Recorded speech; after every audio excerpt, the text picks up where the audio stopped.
Tel Channel, semoga kita bahagia. Jangan lupa subscribe, like, komen dan share agar channel ini semakin berkembang. Terima kasih. Bab 236 Steve tidak menyangka akan bertemu Wendy, yang telah diimpikannya selama hampir 10 tahun, di Provinsi Brak. Dia naksir Wendy sejak hari-hari sekolah menengah mereka. Steve dianggap yang paling bersemangat di antara kelompok pengejar yang mendekati Wendy saat itu. Namun setelah bertahun-tahun dan bahkan sampai lulus, Wendy tidak berbicara lebih dari 3 kalimat kepadanya, apalagi menjadi lebih dekat dengannya. Kemudian setelah lulus, bisnis keluarga Steve yang terlibat dalam bahan bangunan beralih ke Provinsi Brak, karena itu dia secara bertahap melepaskan perasaannya untuk Wendy. Dia tidak menyangka bisa bertemu Wendy lagi. Meski beberapa tahun telah berlalu, Steve masih bisa mengenali Wendy hanya dengan sekali pandang. Sementara itu, dia melihat Jasper di sampingnya. Jasper, nada bicara Steve dipenuhi dengan keraguan, tapi kemudian dia tersenyum. Apa-apaan ini? Pria malang sepertimu juga berusaha keras untuk bisa muncul di Hotel Bintang 5. Jelas sekali bahwa Steve mengira Jasper mengganggu Wendy, dan mengingat mereka adalah teman sekelas dahulu, dia menyuruh Wendy mentraktirnya makan di hotel ini. Kalau tidak, pria malang ini tidak akan bisa datang ke tempat yang begitu mewah dalam hidupnya. Memikirkan hal itu membuat Steve melirik Jasper dengan jijik. "Steve, kalian saling kenal?" Mark bertanya dengan dingin. "Iya," kata Steve sambil tertawa, "Wendy adalah seorang dewi di sekolah menengahku, bagaimana mungkin aku tidak mengenalnya? Sedangkan Jasper, dia juga teman sekolah kami, tapi dia benar-benar orang miskin. Dia memakai satu setel seragam sekolah yang sama selama 1 tahun penuh, dan aku tidak pernah melihatnya berganti pakaian lain. Bahkan jika pakaiannya berlubang, dia masih terus memakainya. Setiap hari, dia makan roti dan acar. Beberapa orang menganggapnya menyedihkan dan menawarkannya makanan, dan dia akan sangat bahagia seperti seekor anjing." Mark sangat senang saat mendengarnya. "Apa-apaan? Pria malang itu berlaga di depanku." Mark sedikit jengkel karena dia takut pada pria malang itu tadi. Memikirkannya membuat Mark sangat marah sehingga dia ingin merobek kulit Jasper. "Steve, tolong perhatikan bahasamu," kata Wendy dingin. Saat ini, yang membuat Wendy kesal adalah orang lain yang menggoda Jasper. Steve menyaksikan Wendy melindungi Jasper, dan tiba-tiba, itu membuatnya tidak puas. "Aku tidak mengatakan apa-apa, bukankah dia bocah malang yang terkenal di seluruh sekolah? Wendy, aku tahu kau sangat baik, tetapi kau harus lebih memperhatikan, jangan dimanfaatkan oleh makhluk tak berguna ini karena masalah ini." Steve berkata dengan cara yang membingungkan dan kemudian berkata kepada Jasper sambil tersenyum, "Sebagai seorang pria, aku benar-benar meremehkanmu. Namun, sebagai teman sekolah lamamu, aku hanya memberimu nasihat. Wendy sudah menunjukkan martabatmu dengan mentraktirmu makan. Atau kalau tidak, pria malang sepertimu tidak akan bisa datang ke Hotel Bintang 5 seperti ini selama sisa hidupmu. Sebaiknya kau pergi saat ini setelah mendapatkan manfaatnya. Jangan seret dan bersikeras untuk tinggal di sini." Pidato yang bagus sekali. Mark menatap Jasper dengan tatapan geram.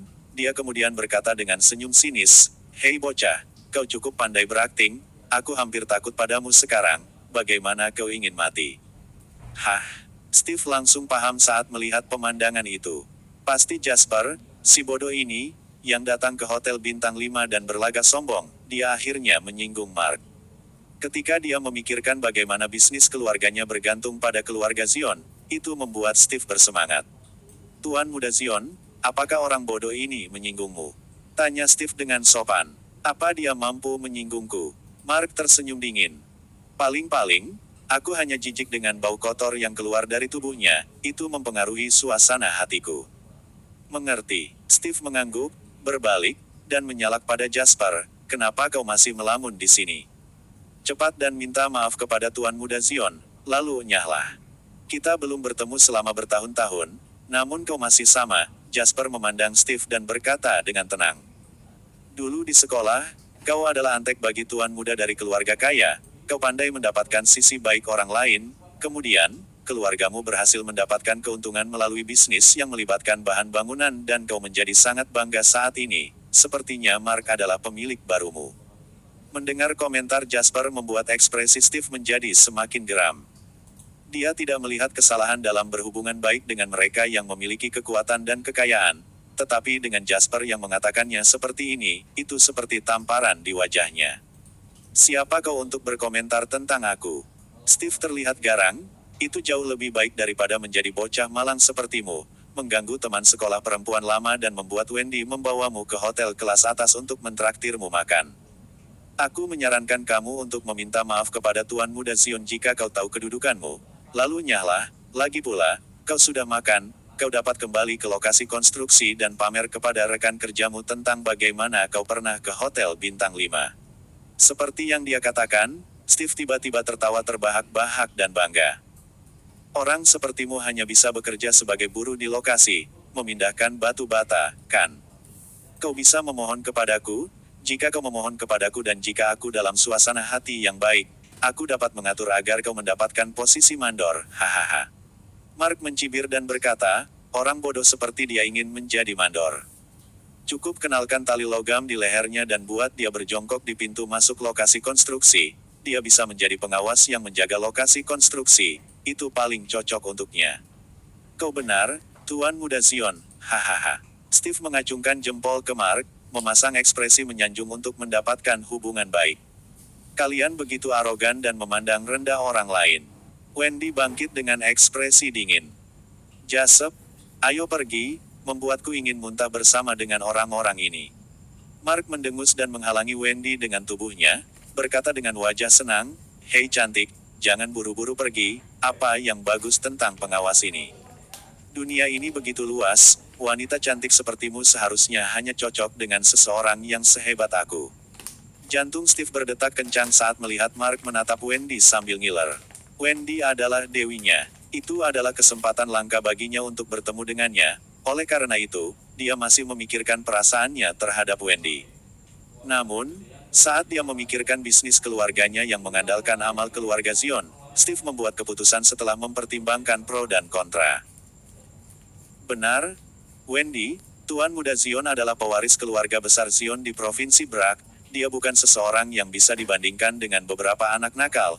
Melihat bahwa kita adalah teman sekolah lama, aku hanya mengingatkanmu bahwa itu adalah keberuntunganmu bahwa Tuan Muda Zion bersedia berteman denganmu. Mark sangat puas dengan komentar Steve, dia menepuk bahunya dan berkata dengan puas, tidak buruk, kau pandai menganalisis situasi, aku sangat puas dengan tindakanmu. Steve tersenyum tipis dan berkata kepada Mark, aku hanya menyatakan fakta. Di seluruh provinsi Brak, siapa yang tidak tahu bahwa Tuan Muda Zion adalah orang nomor 1 di antara generasi muda? Wendy melirik Steve dengan dingin dan berkata, terakhir kali, aku hanya merasa bahwa kau hanyalah orang yang tidak berdaya. Tapi sekarang, mengapa tindakanmu membuatku jijik? Mendengar komentar itu membuat Steve mengernyitkan sudut mulutnya, dan ekspresinya tampak mengerikan. Pada saat itu, Jasper juga berdiri dan menatap Steve dan Mark dengan dingin. Bahkan sebelum dia bisa berbicara, Mark melihat reaksinya dan langsung tersenyum dingin sebelum berkata dengan nada menghina, brengsek. Hei bocah, sebelumnya aku takut padamu karena aku tidak tahu tentang latar belakangmu, tapi sekarang, apa kau masih berpikir untuk menyakitiku? Benar-benar sampah. Biarkan aku memberitahumu, di Provinsi Brak, akulah yang paling berwenang. Bab 237, sombong sekali kau ini. Jasper menyeringai dan mengarahkan pandangannya pada Mark, dia berkata dengan suara yang dalam, sejauh ini, keluarga Zion yang mendukungmu tidak dapat mengendalikan seluruh provinsi Brak, dengan hanya kau sendiri, kau berani mengaku-ngaku kau sebagai Raja Provinsi Brak. Mendengar komentar Jasper membuat Steve mencibir, dia memandang Jasper seolah-olah dia sedang melihat orang cacat mental dan berkata, dasar bajingan, kau tidak memiliki kemampuan namun kau yakin berbicara besar, tahukah kau siapa keluarga Zion? Apa orang sepertimu dapat mengomentari keluarga Zion? Kau pikir kau siapa? Hehe, aku seseorang dari JW Real Estate. Tuan Muda Zion, kau pasti akrab dengan JW Real Estate, kan? Jasper tidak terus menyembunyikan identitasnya tetapi mengatakannya dengan jelas. Komentarnya membuat Steve dan Mark tercengang. Keluarga Zion memiliki otoritas tinggi di Provinsi Brak, sebagian besar warga takut dengan keluarga Zion. Maka hanya segelintir orang yang berani berhadapan langsung dengan keluarga Zion. Selama periode ini, satu-satunya kekalahan yang pernah diderita keluarga Zion adalah insiden dengan sebidang tanah berkualitas tinggi itu. Mereka tidak dapat melakukan apa-apa karena lawan memiliki banyak dana, Meskipun keluarga Zion adalah salah satu keluarga besar di Provinsi Brak, jika dibandingkan dengan JW Real Estate yang didukung oleh keluarga Suler di provinsi, dana mereka bahkan tidak sebanding. Karena kejadian ini, keluarga Zion sangat kesal akhir-akhir ini. Hei bocah, kau seseorang dari JW Real Estate. Mark menyipitkan matanya untuk melihat Jasper dan berkata dengan nada bermusuhan. Saat berbicara, dia menatap lurus ke arah Wendy yang berada di samping Jasper ketika sesuatu tiba-tiba terlintas di benaknya. Wendy Suler, keluarga Suler. JW Real Estate. Dia tiba-tiba memikirkan sesuatu. Wendy, orang di depannya, mungkin adalah putri Dawson Suler dari keluarga Suler. Seseorang dari JW Real Estate, omong kosong. Aku katakan kau hanya seorang pekerja, aku ingin tahu apa yang membuatmu begitu bangga. Namun, bosmu hanyalah seekor anjing, kata Steve sambil tersenyum dingin. Wendy yang ada di samping mendengar hal itu dan tidak mau melanjutkan pembicaraan dengan mereka berdua. Dia merasa bahwa dua pria di depannya terlalu timpang. Dia berbalik dan berkata kepada Jasper, Jasper, ayo pergi. Jasper tersenyum penuh perhatian pada kedua pria itu dan membawa Wendy keluar. Kali ini, Mark tidak menghalangi jalan mereka. Ketika Steve mencoba mengatakan sesuatu, dia malah dihentikan oleh Mark. Tuan Muda Zion, apa kau akan membiarkan bajingan itu pergi? Tanya Steve hati-hati. Mark menyeringai dan berkata dengan nada yang dalam, kau benar-benar bodoh. Coba pikirkan, siapa bos JW Real Estate? Siapa lagi kalau bukan Dawson Suler, ketua grup Suler? Steve menjawab tanpa berpikir lebih jauh. Gunakan otak bodohmu itu dan pikirkan lagi, siapa nama keluarga Wendy? Kata Mark dingin. Tentu saja, nama keluarga Wendy adalah. Steve membiarkan pernyataannya menggantung, lalu dia melebarkan matanya dan berkata, merasa sulit untuk percaya, Tuan Muda Zion, katamu. Tidak mungkin, kan? Bagaimana mungkin sesuatu bisa terjadi begitu kebetulan? Wendy dan aku adalah teman sekolah selama sekolah menengah, dan aku tidak pernah tahu bahwa Dawson adalah ayahnya. Mark melirik Steve dan berkata lugas, aku tahu kan. Kita akan mengetahuinya jika aku mengirim seseorang untuk memeriksanya, lagi pula ini bukan rahasia. Jasper itu, dia tidak terlihat seperti orang yang cakap, kata Mark dingin, kemampuannya untuk berakting sangat bagus. Steve menyeringai dan berkata, dia hanya pria miskin yang bergantung pada pacarnya, dia tidak layak diwaspadai. Aku percaya bahwa Wendy berasal dari keluarga super kaya, lagi pula aura yang memancar darinya biasanya tidak terlihat pada anak perempuan dari keluarga biasa. Tetapi aku tahu tentang latar belakang Jasper dengan sempurna, dia dari keluarga petani miskin, selama tahun ketiga di sekolah menengah, dia selalu dipandang rendah dan diperlakukan seperti anjing. Dia pasti mendekati Wendy setelah lulus dan menggunakan beberapa metode curang untuk membuat Wendy mengasihaninya. Dia kemudian memberinya pekerjaan untuk memenuhi kebutuhan. Saat ini, sepertinya dia menggunakan identitas Wendy untuk berakting. Meskipun Mark mengatakan bahwa Steve bodoh, kata-kata Steve tentang Jasper hampir persis seperti yang dipikirkan Mark. Aku akan mempertimbangkannya karena kau tidak sepenuhnya bodoh. Aku juga berpikiran sama seperti yang kau katakan. Bab 238. Mark berkata dengan dingin, jika Wendy adalah putri Dawson, maka kita tidak bisa memaksakan jalan kita malam ini. Namun, tidak untuk ditakuti, tidak peduli seberapa kuat Dawson, dapatkah dia memberikan bantuan di Provinsi Brak? Jika dia berani membantu, aku akan memotongnya. Mark terkekeh dan memasang ekspresi jahat saat dia berkata, aku masih berharap Wendy adalah putrinya. Tuan Muda Zion, apakah kau keberatan menjelaskannya? Tanya Steve. JW Real Estate menghabiskan begitu banyak uang untuk membeli tanah itu, tanpa izin dari keluarga Zion, apakah dia berani mulai mengembangkannya? Mustahil, jika Wendy adalah putrinya, maka dia harus membuat Wendy datang kepadaku untuk bernegosiasi. Hehehe, jika aku bisa menjadi menantu Dawson, tidak ada salahnya membiarkan dia mengembangkan tanah itu karena itu akan menjadi milikku juga. Steve menatap Mark yang sedang tertawa gila, matanya berbinar, dan dia mengubur hasratnya untuk Wendy jauh di dalam hatinya. Dia mengangkat ibu jarinya dan berkata, sungguh strategi hebat yang kau dapatkan di sana, Tuan Muda Zion. Setiap orang hanya akan merencanakan berbagai hal saat mereka bergerak maju, tetapi kau melihat beberapa langkah ke depan ke masa depan dengan setiap gerakan yang kau lakukan. Bahkan setelah mempertimbangkan seluruh provinsi, siapa yang bisa lebih baik darimu, Tuan Muda Zion, apalagi di sini di Provinsi Brak. Hotel Marriott berada tepat di pantai, dan ada area pantai pribadi yang luas. Meskipun itu adalah pantai pribadi, selama mereka menjadi tamu di Hotel Marriott, mereka bebas berada di sana. Bahkan jika itu masalahnya, lingkungan di sini jauh lebih baik dibandingkan dengan pantai umum. Mereka berpegangan tangan dan berjalan di pantai. Wendy melepas sepatunya, kakinya yang cantik menginjak pantai yang basah kuyup oleh ombak, meninggalkan jejak-jejak kaki. Ombak menghanyutkan ke pantai tapi tidak sampai ke kaki Wendy. Pengalaman yang dingin dan mengasyikkan membuat senyum di wajah Wendy tidak pernah pudar. Udara di sini sangat bagus, kata Wendy, merasa tersentuh. Jasper melepaskan tangannya, membiarkan Wendy melompat-lompat saat dia menginjak ombak. Dia menjawab sambil tersenyum setelah mendengarnya, jika kau suka di sini, kita bisa memilih tempat yang tenang, membelinya, dan membangun villa liburan di sana. Wendy memiringkan kepalanya dan menatap Jasper. Dia berkata, mengapa kau menjadi seperti seseorang yang menjadi kaya dalam semalam? Kau akan membeli semuanya sekarang, kau tidak seperti itu di masa lalu. Itu adalah periode memulai bisnis sebelumnya, jadi setiap sen harus dihabiskan dengan hati-hati, tapi sekarang kita memiliki sedikit modal, kita harus membuat hidup kita lebih baik. Apa gunanya menghasilkan begitu banyak uang jika kau tidak menggunakannya untuk menikmati hidup? Wendy menggelengkan kepalanya setelah mendengar jawaban Jasper dan berkata, aku tidak mau, tidak ada artinya membangun villa liburan, sudah cukup jika kita datang ke sini sesekali untuk jalan-jalan. Selama kau suka, kata Jasper sambil tersenyum lembut. Wendy berbalik dan berjalan mundur, dia melirik jejak kakinya di pantai sambil menarik Jasper, bersikeras dia melepas sepatunya juga.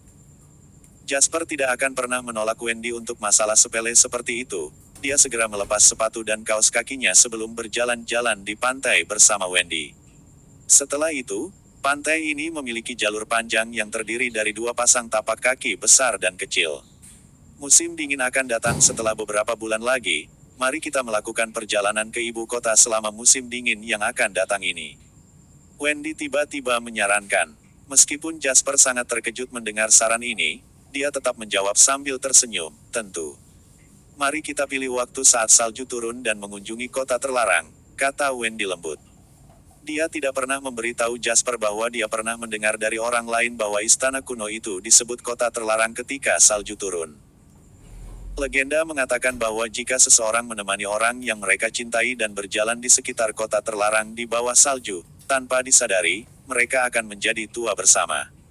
Setelah lelah berjalan-jalan, mereka berbaring di kursi santai yang didirikan di pantai dekat hotel. Mereka memesan pada para pelayan untuk menyajikan minuman untuk mereka. Baik Jasper dan Wendy merasa sangat santai. Apa yang kau rencanakan untuk dilakukan pada dua orang menjijikkan itu? Dalam 3 hari, aku akan membuat mereka berdua berlutut di depanmu dan mengakui kesalahan mereka. Bab 239 Jasper tidak pernah menjadi seorang pembohong. Hal yang sama berlaku ketika dia memperlakukan wanita manapun. Dia berkata bahwa dia akan membuat Steve dan Mark berlutut di depan Wendy dan mengakui kesalahan mereka. Karena dia mengatakan itu akan terjadi dalam 3 hari, itu pasti tidak akan terjadi pada hari keempat. Pagi-pagi sekali setelah bangun tidur di hotel, keduanya turun ke bawah untuk sarapan. Mereka segera menuju ke kantor JW Real Estate yang terletak di Provinsi Brac. Dengan kedatangan dua bos besar itu, Tuan Lambert tidak berani membuang waktu sedetik pun. Dia segera pergi memanggil semua pekerja di perusahaan untuk rapat. Namun, Jasper tidak pernah suka sering-sering mengadakan pertemuan. Karena itu, ia menggunakan otoritasnya sebagai bos dan membuat sebagian besar pekerja melanjutkan tugas mereka sendiri, hanya menyisakan Tuan Lambert dan 2 asistennya. Ketiga orang ini pada dasarnya terdiri dari Departemen Manajemen Perusahaan Cabang JW Real Estate di Provinsi Brac.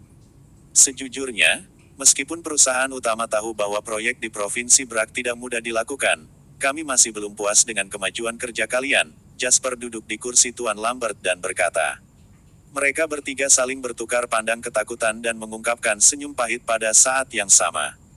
Tuan Lain, kami memang menghadapi beberapa kesulitan juga, alasan utamanya adalah Provinsi Brac adalah tempat khusus, dan pekerjaan kami menghadapi banyak perlawanan, kata salah satu asisten sambil merasa sedih. Jika itu bukan tugas yang sulit, katakan padaku, mengapa aku harus menghabiskan beberapa kali lebih banyak untuk membayar kalian semua dengan gaji yang lebih tinggi daripada rata-rata karyawan yang bekerja untukku? Tanya Jasper. Pertanyaan itu membuat mereka bertiga terdiam. Wendy, yang duduk di samping mereka, menatap Jasper dengan saksama. Dia menyadari bahwa pada saat ini, Jasper sangat tampan. Aku tahu bahwa hambatan terbesar untuk proyek DI Provinsi Brak adalah hambatan menyeluruh dari keluarga Zion setempat. Bagi kalian, ini memang masalah yang sangat kritis. Tuan Lambert, aku dengar kau sebelumnya diancam dengan pisau di kantor. Tuan Lambert dengan cepat mengangguk dan berkata dengan senyum getir, ini memang seperti orang terpelajar yang menabrak makhluk kejam. Tidak ada logika yang bisa melewati pikiran mereka, bukan hanya aku, tetapi banyak orang juga telah diancam baik langsung di wajah maupun di secara diam-diam. Mereka juga memperingatkan kami bahwa kami hanya pekerja, dan tidak perlu membahayakan keselamatan kami demi pekerjaan. Jasper berkata dengan dingin, sekarang sudah tahun 2000, namun masih ada orang yang menggunakan cara kejam seperti itu untuk menjalankan bisnis mereka, dan kalian benar-benar ketakutan karena ini. Aku dapat memberitahu kalian bahwa kau bekerja untuk JW Real Estate, jadi JW Real Estate akan menjadi tameng kalian juga. Siapapun yang menggunakan metode curang akan melawan JW Real Estate, dan JW Real Estate tidak akan pernah membiarkan kalian menderita dari ancaman apapun. Dan jika ada yang benar-benar mengambil risiko dan menyebabkan salah satu dari kalian menderita cedera, JW Real Estate pasti akan menebus keadilan untuk kalian semua bahkan dengan mengorbankan proyek ini. Ucapan Jasper sangat berpengaruh, suaranya tidak terlalu keras, namun membawa ketenangan.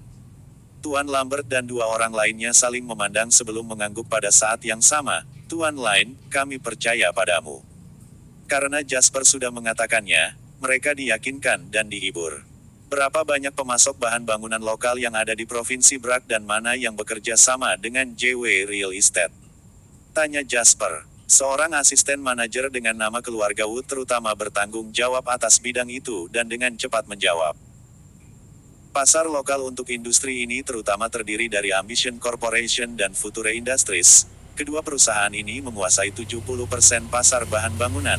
Orang yang bekerja sama dengan kami adalah Ambition Corporation, yang kemampuannya sedikit lebih lemah dari Future Industries. Future Industries. Apakah nama keluarga bosnya Kuer? Tanya Jasper. Tuan Wood mengangguk, iya tuan. Segera buat janji untuk bertemu dengan bos Ambition Corporation. Tuan Wood segera menjawab setelah mendengarnya, berbalik, dan melanjutkan pekerjaannya. Bab 240, bagaimana kondisi di lokasi? Jasper memandang Tuan Lambert. Tuan Lambert menjawab dengan sedikit canggung, pekerjaan pembongkaran tidak dapat diselesaikan karena beberapa keluarga yang menolak untuk pindah. Awalnya, kami berpikir untuk memulai dengan meletakkan fondasi di mana pekerjaan pembongkaran telah selesai, tetapi karena hambatan setiap hari, kami tidak dapat memulainya juga. Berarti lokasi itu menunjukkan penghentian pekerjaan dan aku harus menyaksikan segala macam arus kas keluar setiap hari. Jasper bertanya dengan tenang. Tuan Lambert tersenyum getir dan mengangguk. Tubuh Tuan Lambert gemetar ketakutan ketika dia melihat tatapan Jasper semakin dingin. Dia tahu jika dia terus membuat Jasper tidak puas, maka posisinya akan diserahkan kepada orang lain. JW Real Estate sedang dalam tahap mengembangkan perusahaannya, dan manfaat yang diberikan jauh lebih baik dari biasanya. Jika dia dipecat oleh JW Real Estate, pasti dia tidak akan memegang posisi apapun di Suler Group juga. Dia harus ingat bahwa orang di depannya adalah menantu Suler Group. Ketua hanya memiliki Wendy sebagai putrinya, yang berarti menantunya akan menjadi bos masa depan. Dia tidak mampu untuk menyinggung perasaannya. Tuan Lin, ini adalah laporan tentang bisnis keluarga Zion yang aku susun kemarin setelah aku pulang. Aku tidak yakin apakah itu akan berguna tetapi tolong lihatlah. Ekspresi Jasper menjadi jauh lebih baik ketika dia melihat laporan yang diberikan Tuan Lambert dengan hati-hati kepadanya. Inti dari bisnis keluarga Zion adalah membangun kapal. Jasper melihat laporan di tangannya, dan tatapannya menunjukkan tanda-tanda ketertarikan. Ya, Tuan Lin, Provinsi Brak adalah kota di tepi pantai, tak heran jika industri perkapalan semakin maju. Patua Zion awalnya adalah seorang teknisi di pabrik pembuatan kapal nasional. Kemudian, dia pergi bekerja sendirian di lautan, dan bisnisnya berangsur-angsur menjadi jauh lebih baik. Dia bahkan membeli pabrik pembuatan kapal nasional. Saat ini, bisnis utama mereka adalah bekerja sama dengan perusahaan besar di kota Harbor. Setiap tahun mereka menerima pesanan untuk membangun beberapa kapal. Aku dengar satu kapal dapat dengan mudah memberi mereka keuntungan puluhan juta. Menambahkan perawatan biasa, semuanya juga ada di bawah mereka. Dalam 1 tahun, hanya dengan perusahaan pembuat kapal ini, mereka bisa mendapatkan banyak keuntungan. Ini juga merupakan dasar dari jaminan keuangan bagi keluarga Sion. Jasper tersenyum lembut dan berkata, jika mereka dari industri lain atau jika mereka tidak bekerja dengan perusahaan besar di kota Harbor, maka mungkin perlu waktu untuk mengalahkan mereka. Jantung Tuan Lambert berdetak kencang, dia menebak dalam hatinya, apakah menantu ini punya koneksi di kota Harbor. Dengan pemikiran itu, kesan Tuan Lambert terhadap Jasper bahwa dia merupakan seseorang yang sangat misterius. Pada saat itu, suara pintu diketuk terdengar, itu adalah Tuan Wood dari sebelumnya. Tuan Lin, bos dari Ambition Corporation, Xavier Johnson, telah tiba. Jasper melambaikan tangannya, memberi isyarat kepada Tuan Lambert dan yang lainnya untuk meninggalkan kantor. Dia berkata, izinkan Tuan Johnson masuk. Sesaat kemudian, pintu kantor didorong terbuka dan seorang pria parubaya dengan tubuh bergengsi masuk sambil mengeluarkan aura mendominasi. Ada ekspresi heran di wajah Xavier ketika dia melihat bos JW Real Estate, Jasper, masih sangat muda, namun, segera dia menenangkan diri dan berkata dengan sopan, senang bertemu denganmu, Tuan Lin, aku Xavier dari Ambition Corporation. Jasper tersenyum dan bangkit, dia berjabat tangan dengan Xavier dan memintanya untuk duduk. Jasper tidak asing dengan Xavier. Dalam kehidupan masa lalunya, perusahaan bahan bangunan Xavier meninggalkan Provinsi Brak dan menjadi pemasok bahan bangunan nomor 1 di seluruh provinsi. Namun, alasan sebenarnya yang membuatnya terkenal adalah karena keluarganya yang terdiri dari 3 orang tiba-tiba mengalami perampokan saat berada di puncak kejayaannya, ketiganya dibunuh. Kemudian, perusahaan bahan bangunannya diwarisi oleh salah satu sahabatnya. Secara kebetulan, sahabat Xavier itu memiliki nama keluarga Guer.